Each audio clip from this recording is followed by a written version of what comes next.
కడప జిల్లా పోరుమామిళ్ల మండలంకి సంబంధించి కన్వీనర్ల మీటింగ్ వైఎస్ఆర్సీపీ ఆఫీసులో నిర్వహించారు. ఈ కార్యక్రమానికి MLC DC Govindareddy, MLA doctor Dasari Sudha, ప్రభుత్వ సలహాదారు పి నాగార్జునరెడ్డి, వైసీపీ నాయకులు పాల్గొన్నారు.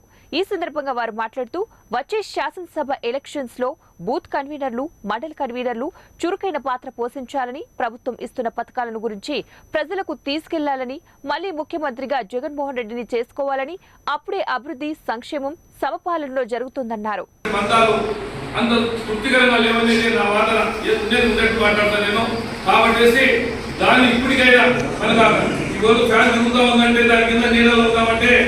అది ఉండబట్టి పవర్ ఉండబట్టి మనం ఉన్నాం, ఇక్కడ కూర్చోగలుగుతున్నాం, మాట్లాడగలుగుతున్నాం. మనలో ఒకరి మీద ఒకరు పెట్టుకొని మనం ఆయన చూస్తలే ఈయన చూస్తలే అని అనకుండా ఈ బూత్ కన్వీనర్లు కానీ ఏరియా కన్వీనర్లు కానీ అందరూ కూడా ఈ నాయకులే కాదు, ఆ వార్డుకు సంబంధించినటువంటి పాత నాయకులు కూడా ఉన్నారు. వాళ్ళతో కూడా మనం మాట్లాడుకొని అందరినీ కలుపుకొని ఆ రోజు వాలంటీర్ల వ్యవస్థ అనేది చాలా కీలకమైంది. ఆ వాలంటీర్ల బాధ్యత పెట్టేసి ఖచ్చితంగా మనం కూడా బాధ్యత తీసుకోవాలి. ఆ రోజు ఏదైతే మన నాయకత్వం అందరి మీద ఉంది, ఖచ్చితంగా పోలింగ్ 80% దాదాపు పోల్ కావాల్సిన బాధ్యత మన మీద ఉంది. కాబట్టి కొంతమంది కోవిడ్ పోయిన